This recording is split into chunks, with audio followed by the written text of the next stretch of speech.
So we've got these excerpts from Dostoevsky's The Eternal Husband. And right off the bat, like the very first thing you encounter is this image of Velchaninoff. Yeah. And he keeps running into this guy dressed in mourning. Right. And it gives you this feeling of unease, like this unsettling feeling, and he just can't shake it. It's like this, it's really effective in pulling you right into this sense of mystery. And it's interesting that it doesn't start with some huge dramatic event. Yeah. It starts with something really normal and commonplace, like a legal dispute over property. Totally. But you see in these excerpts how this seemingly small issue like kind of warps and complicates his whole life and sets him on this path of personal turmoil and all these really strange encounters. Yeah, and then these encounters with this mourner.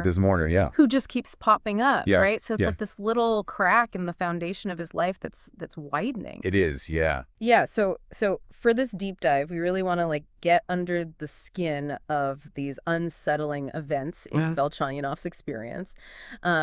See how his own character and psychological state are changing. Yeah. And then like try to understand the significance of this mysterious stranger who keeps reappearing. Right. Okay, so let's start by unpacking Velchaninoff's state of mind.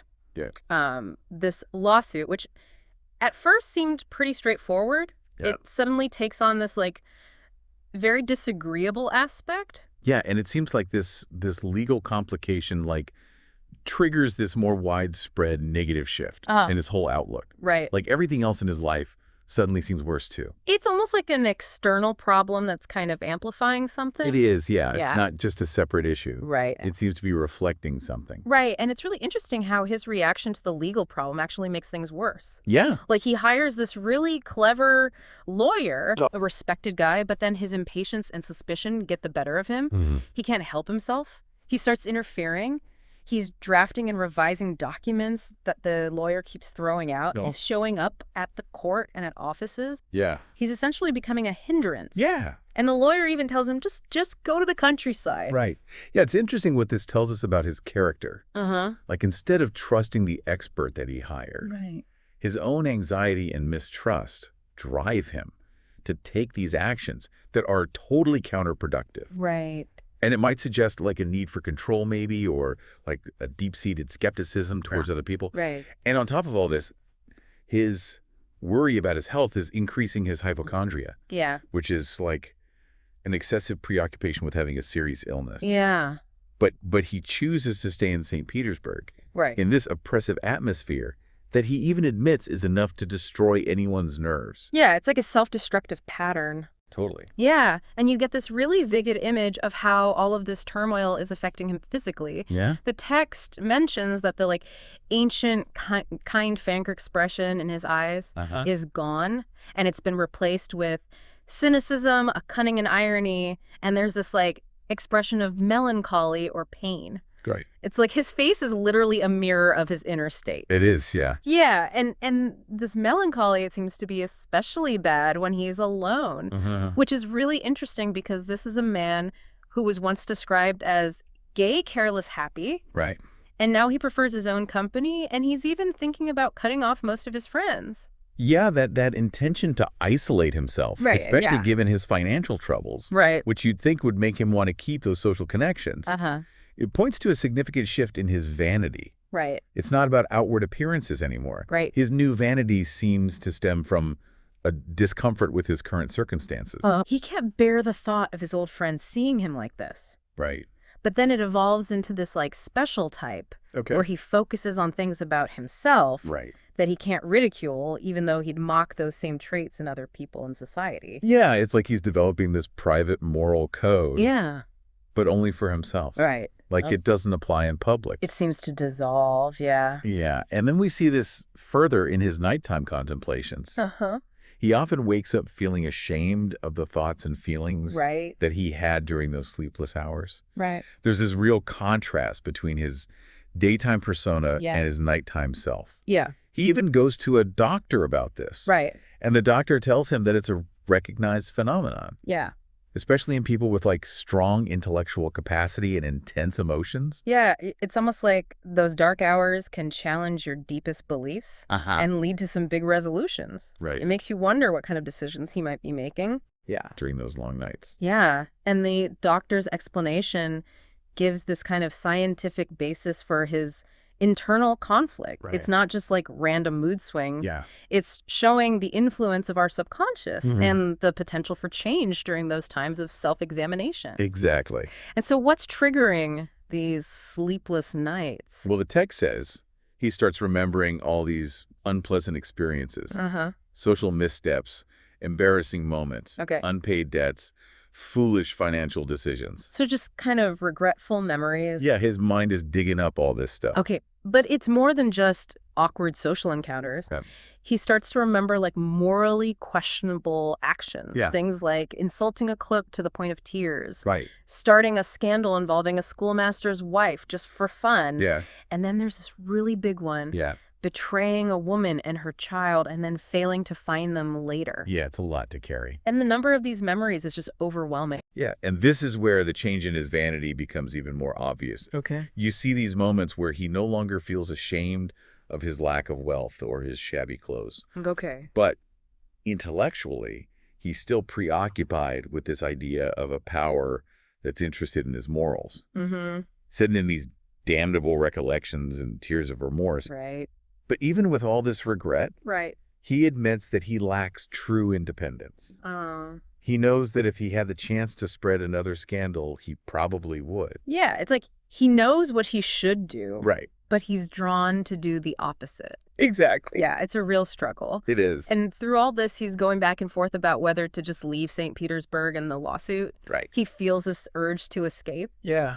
But then he rationalizes staying, clinging to his hypochondria and his dislike of the city. Yeah. Okay, so let's talk about those mysterious encounters. Okay. The first time he sees the man with the crepe band, it makes a strong impression. But he seems to forget about it pretty quickly. Right. But the key word there is seems. Okay.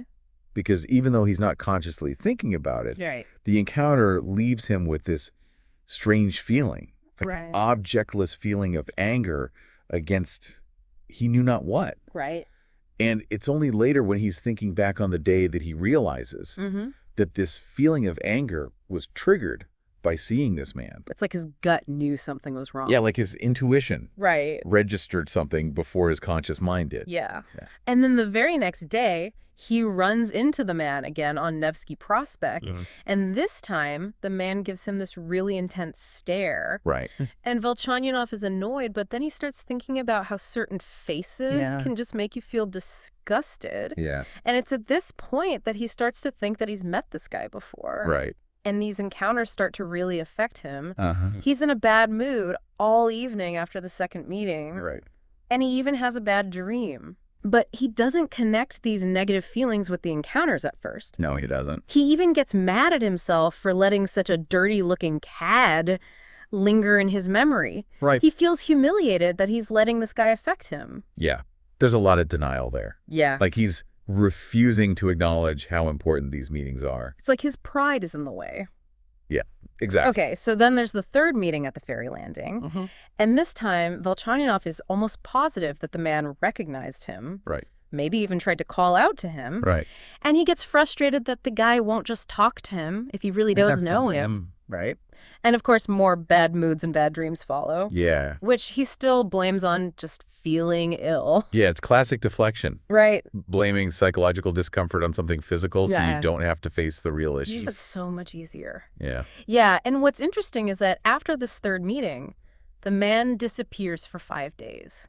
But Velchaninoff can't stop thinking about him, which makes him even more annoyed. Yeah. He tries to dismiss him as a little cad. Right. But then he gets this feeling like he's been caught doing something wrong. And he realizes that's why he's upset. It's like the stranger is a mirror. Yeah. Even when he's not there. Right. Reflecting Velchaninoff's own guilt. Okay, so let's think about Velchaninoff's isolation and his living situation. Okay. He seems really irritated with his lodgings near the Great Theater, even though he just moved there. And then when he's told that his lawyer will be out late at a party, he gets this flash of anger, and he actually thinks about following him. Yeah, that anger could be another sign of his general unease. Right. Maybe misdirected. Right. But the description of his lodgings is interesting. Okay. He has 2 large, well-lit rooms with good furniture and valuable ornaments. It doesn't sound that bad. Yeah, it doesn't sound like the hole he complains about. Yeah, so what's the problem? It seems like the main issue is the mess. Okay. He doesn't have a proper servant. Right. He relies on the dvornik's sister, Martha, who doesn't clean and even steals from him. Okay. But he puts up with it because he likes to be alone. Right. So there's this contradiction. He wants solitude, but it's clearly not helping his nerves. It's like the mess in his apartment is a reflection of the mess in his mind. Exactly, yeah. Okay, so now let's talk about that strange dream and the bell ringing. Okay. So this one night, he falls asleep quickly for the first time in a month.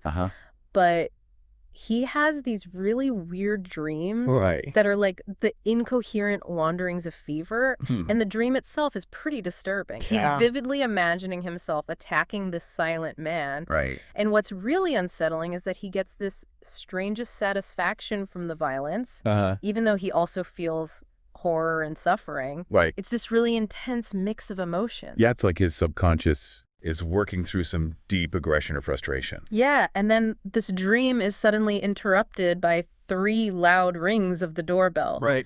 He wakes up immediately, and he's sure that the sound was real, but when he goes to the door, there's no one there.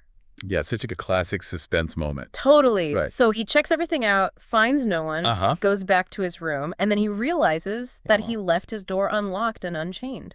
Oh, wow. It seems like a small detail, but it feels really important. It does. Given everything else that's going on. Yeah, it creates this sense of vulnerability. Yeah, like he's exposed. Right, like he's invited something in. Right, and what's interesting is that even though the dream wasn't real, he still feels guilty about the violence he imagined. It's stuck with him. Yeah. Yeah. And then the craziest thing happens. Wow. He sees the man in the crepe hat band again. Oh, wow. This time across the street watching his house. So the dream is bleeding into reality. Yeah. And then the man crosses the street and enters the gate, which we know is often left open at night. Right. And in that moment, Velchaninoff realizes that his dream is about to come true. That's terrifying. Yeah. And he watches the stranger from behind his door, and there's this weird mix of bravery and tension. Right. He's watching the man try to open the door, noticing that he seems to expect it to be unlocked. So he knows something about Velchaninoff's habit. Yeah. Right? And all the while, Velchaninoff is making his plan to confront this guy. To finally confront him. Yeah. Yeah. So the tension is building as the man keeps trying the door handle. Velchaninoff is ready to pounce and finally demand an explanation. Right. And then the confrontation happens. He's like, well, demanding to know if the man is real and why he's there. Right. And the visitor is totally caught off guard. Yeah. He gives this flimsy excuse about accidentally being there late at night. Right. Vaguely mentions some past intimacy. And then the big reveal. Yeah. Velchaninoff recognizes him as Pavel Pavlovitch Trusotsky. Oh, wow. So the mysterious stranger finally has a name. He does. And it's someone from Velchaninoff's past. Yeah. Wow. And his explanation for his changed appearance, smallpox. Which Velchaninoff has also had. Oh, wow. It's almost funny. It's kind of dark humor, right? And then Velchaninoff's mood seems to lift. Yeah, like the tension is gone. Yeah. And Pavel Pavlovitch goes on and on about his broken state after 20 years of marriage and how he loves being alone, but also how he feels this urge to see his old acquaintances, which he claims led to this random late-night visit. Right, and then it gets weirder. Okay. He starts talking about perfect love and a sweet mutual tie to the dear departed. Okay. Yeah. And Velchaninoff thinks he's drunk. Of course. But Pavel Pavlovitch insists that he's sober. And claims that Velchaninoff is the one who's feverish. Right. And then he's really hesitant to say where he's staying. Yeah. He only reveals that it's the Pokrovsky Hotel when Velchaninoff keeps asking. As he's leaving. Right. Yeah. So we've gone from this unsettling mood and these mysterious encounters to this huge revelation. Right. The man in mourning is Pavel Pavlovitch Trusotsky, Yeah. And now we have so many questions. So many questions. Like, what was Velchaninoff and Pavel Pavlovich's past relationship like? Right. Who is this dear departed they keep talking about? Yeah. Why did Pavel Pavlovich